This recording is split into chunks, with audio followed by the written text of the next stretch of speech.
กือบแล้วเกือบแล้ว เกือบแล้วเอาวันนี้ใช่ไหมอึ๊บนั่นคือ โกงอะไรล่ะก็ต้องค่อยๆจิ้มก่อน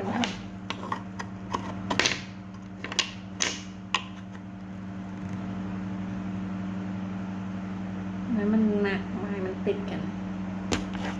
ที่มันหลวมๆอ่ะ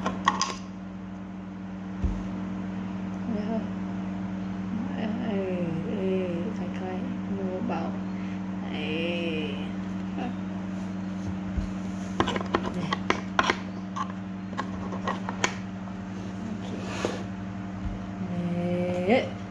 อืม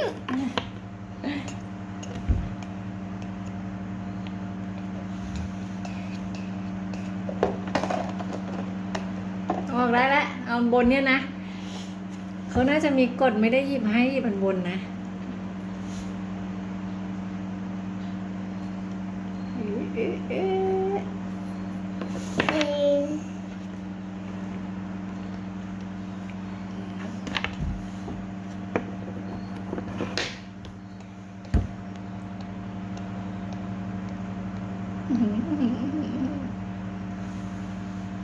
อย่าขยับมันที่มือนะไปจับมันนะ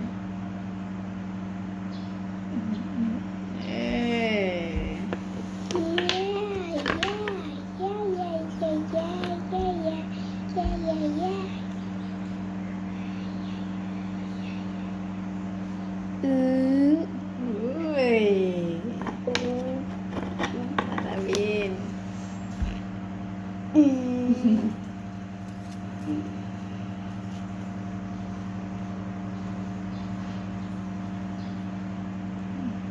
เขาให้ใช้มือเดียวไม่ใช่หรอเขาไม่ให้จับอย่างนั้น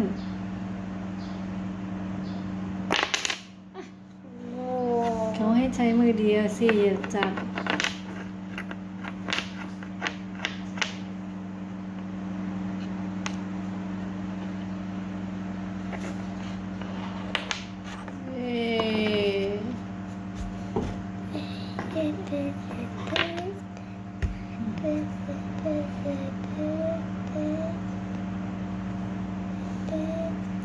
กลางนี่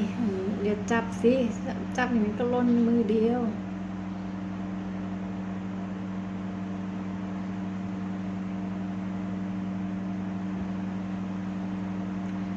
อันกลางก็ไม่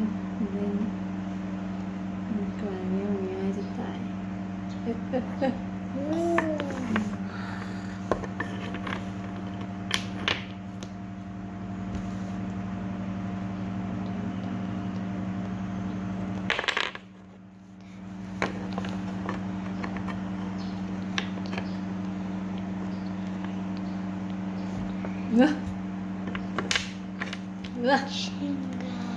จะล่นแล้วนะ ไหน นี่ไม่มีอะไรแล้วเนี่ย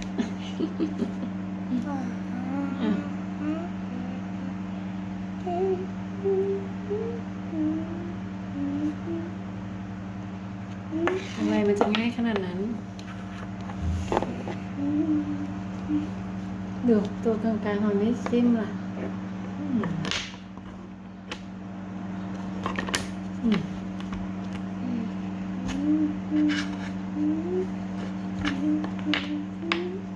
เราวิงขี้โกงแล้ว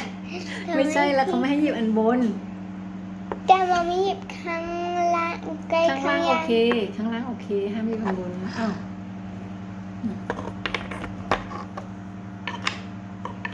แต่ไม่มีข้างบนแล้ว มันก็มีข้างบนด้วยนะ เราไม่มี original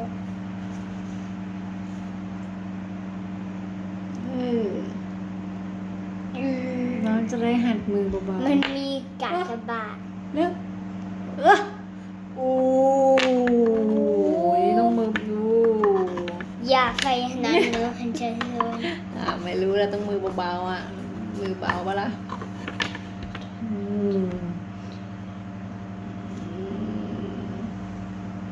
วัว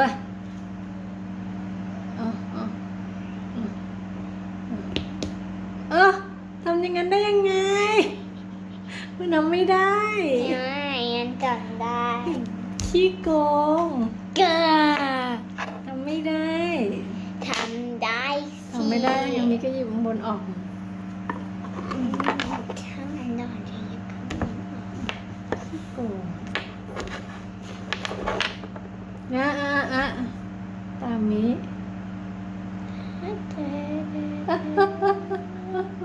เกือบไปแล้ว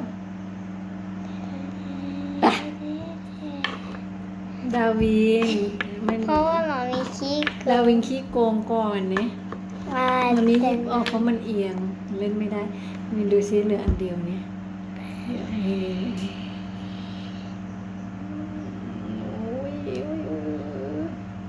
บึ๊บ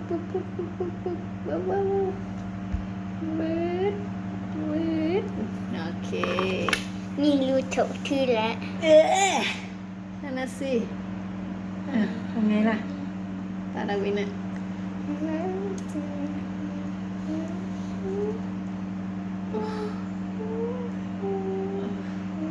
serious no ถ้าได้วันนั้นล้มแน่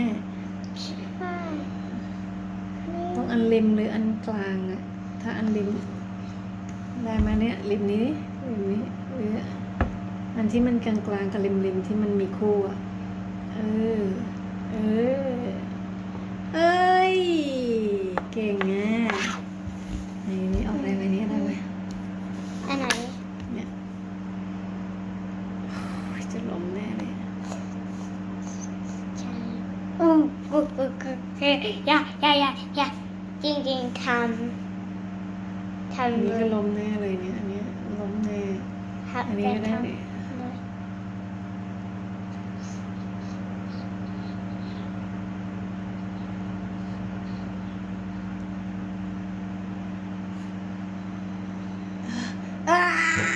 ก็ ตาดาวินให้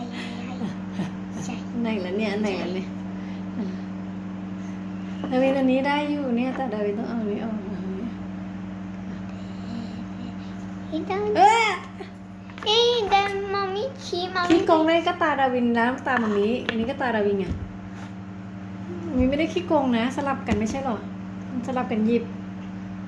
ไม่แต่นั้นของมามิแล้วมามิจะทำนั้นด้วย อันนี้มันหยิบก่อนหน้านั้นแล้ว แล้วก็ดาวินหยิบอันนั้นไปมันมีก็หยิบอันหนึ่งไงดาวินลืมเปล่าเนี่ยนะตาดาวิน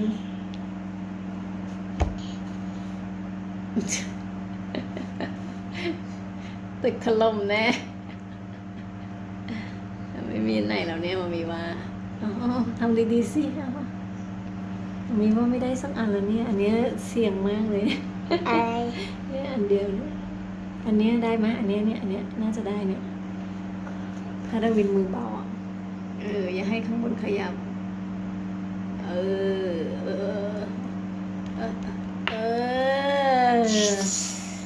โหทีนี้มันมีก็ไม่มีตัวแล้วดิไม่ได้สักอันหนึ่งเนี่ยไม่มีอันไหนได้เลยเนี่ยเพราะมันจะหล่นแล้วอันนี้ก็ล้มแน่อันนี้ก็ล้มไม่มีก็ล้มนี่อันเดียวล้มดิไม่มีแล้วดาวินไอ้เป็นบนได้ไหม ไม่ได้ทั้งหล่นดิอยู่อันบนเพราะมันไม่มีตัวหยิบแล้ว แต่มามิขี้โกงสิ ก็มันไม่มีตัวหยิบแล้วเอาดาวินก็อยู่อันบน แล้วก็เสร็จ ใช่โอเค เสร็จไหมเพราะว่าไม่มีใครทำหล่นเลย เก่งมาก